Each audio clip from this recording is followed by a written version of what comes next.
ನಡಿ, ಈಗ ಶುರು ಮಾಡೋಣ. ಕೇಸರಿಯಿಂದ ಮನೋಲ್ಲಾಸ ಮನಸ್ಸು ಮತ್ತೇರಿ ಕುಣಿದಾಡಿದೆ ನೋಡು, ಮನಸ್ಸು ಮತ್ತೇರಿ ಕುಣಿದಾಡಿದೆ ನೋಡು. ಕ್ಷಣ ಕ್ಷಣವೂ ಆಚರಿಸಿ ಕೇಸರಿ ಹಬ್ಬ. ವಿಮಲ್, ಬಾಯಲ್ಲಿ ಹೇಳಿ ಕೇಸರಿ. ಆಗ್ತಾ ಇದೆ. ಕೇಸರಿ ಪಡೆಯ ಕ್ಲೀನ್ ಸ್ವೀಪ್ ಕನಸು ಭಗ್ನವಾಗಿದೆ. 400 ಪಾರ್ ಅನ್ನೋದು ಢಮಾರ್ ಆಗಿದೆ. ಆ ಕುರಿತು ಒಂದು ರಿಪೋರ್ಟ್ ನಿಮ್ಮ ಅಬ್ಕಿ ಬಾರ್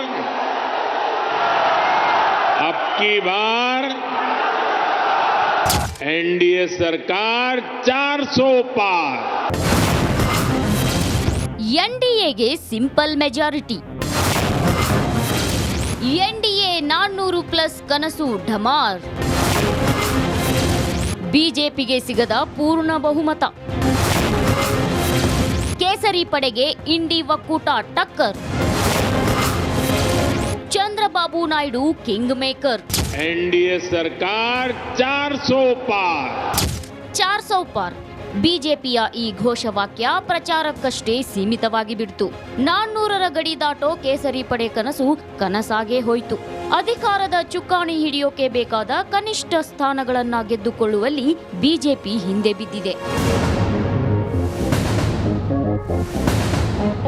ಹೌದು, 543 ಕ್ಷೇತ್ರಗಳ ಪೈಕಿ ಸರ್ಕಾರ ರಚಿಸೋಕೆ 272 ಕ್ಷೇತ್ರಗಳನ್ನ ಗೆದ್ದುಕೊಳ್ಬೇಕು. ಆದ್ರೆ ಈ ಬಾರಿ ಬಿಜೆಪಿ ಏಕಾಂಗಿಯಾಗಿ ಆ ಸ್ಪರ್ಧೆಯಲ್ಲಿ ಸೋತಿದೆ.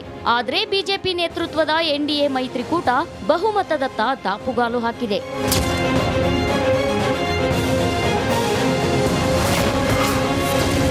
ನಿತೀಶ್ ನಾಯ್ಡು ಕೈಯಲ್ಲಿ ಸರ್ಕಾರದ ಕೀ.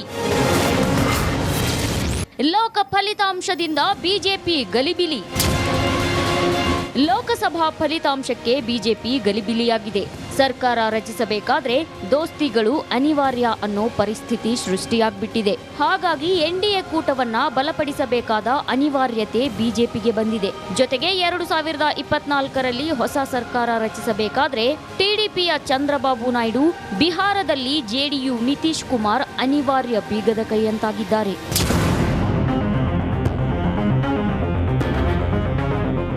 ಸರ್ಕಾರಕ್ಕೆ 2 ಬೀಗದ ಕೈ. ಲೋಕಸಭಾ ಚುನಾವಣೆಯಲ್ಲಿ ಸರ್ಕಾರಕ್ಕೆ 2 ಬೀಗದ ಕೈಗಳಿವೆ ಅಂತ ವಿಶ್ಲೇಷಿಸಲಾಗುತ್ತಿದೆ. ಅದ್ಯಾಕೆ ಅಂದ್ರೆ ಬಿಜೆಪಿಗೆ ಸಂಪೂರ್ಣ ಬಹುಮತ ಸಿಕ್ಕಿಲ್ಲ. ಹೀಗಾಗಿ ಇಲ್ಲಿ ಟಿಡಿಪಿ ಹಾಗೂ ಜೆಡಿಯು ಬಹುಮುಖ್ಯ ಪಾತ್ರ ವಹಿಸಲಿದ್ದು 2 ಪಕ್ಷ ಮತ್ತು 2 ನಾಯಕರಿಗೆ ಡಿಮ್ಯಾಂಡ್ ಹೆಚ್ಚಾಗಿದೆ. ಚಂದ್ರಬಾಬು ನಾಯ್ಡು ನಿತೀಶ್ ಕುಮಾರನ್ನ ಸೆಳೆಯೋಕೆ ಇಂಡಿ ಕೂಟ ರಣತಂತ್ರ ರೂಪಿಸುತ್ತಿದೆ. ಎನ್ಡಿಎ ಮಿತ್ರ ಪಕ್ಷಗಳನ್ನ ಸೆಳೆಯಲು ಸ್ಕೆಚ್ ಹಾಕಿದೆ. ಈ ಮಧ್ಯೆ ಮಿತ್ರ ಪಕ್ಷವನ್ನ ಜೊತೆಗೆ ಇಟ್ಕೊಳ್ಳೋದೇ ಬಿಜೆಪಿಗೆ ಸವಾಲಾಗಿದೆ. ಯಾಕಂದ್ರೆ ಈಗ ಮಿತ್ರ ಪಕ್ಷಗಳ ಬೆಂಬಲವಿಲ್ಲದೆ ಸರ್ಕಾರ ರಚನೆ ಕಷ್ಟ ಸಾಧ್ಯ ಅನ್ನುವಂತಿದೆ. ಇದೇ ವೇಳೆ ಬಿಜೆಪಿ ಅಧ್ಯಕ್ಷ ಜೆಪಿ ನಡ್ಡಾ ಬುಧವಾರ ದೆಹಲಿಯಲ್ಲಿ ಎನ್ಡಿಎ ನಾಯಕರ ಸಭೆ ಕರೆದಿದ್ದಾರೆ. ಇದರಲ್ಲಿ ಹಾಜರಾಗುವಂತೆ ಎನ್ಡಿಎದ ಎಲ್ಲಾ ನಾಯಕರಿಗೆ ಕರೆ ನೀಡಲಾಗಿದೆ. ಜೊತೆಗೆ ಎನ್ಡಿಎಯನ್ನ ಇನ್ನಷ್ಟು ಬಲಗೊಳಿಸಲು ಬಿಜೆಪಿ ತಂತ್ರ ರೂಪಿಸುತ್ತಿದೆ.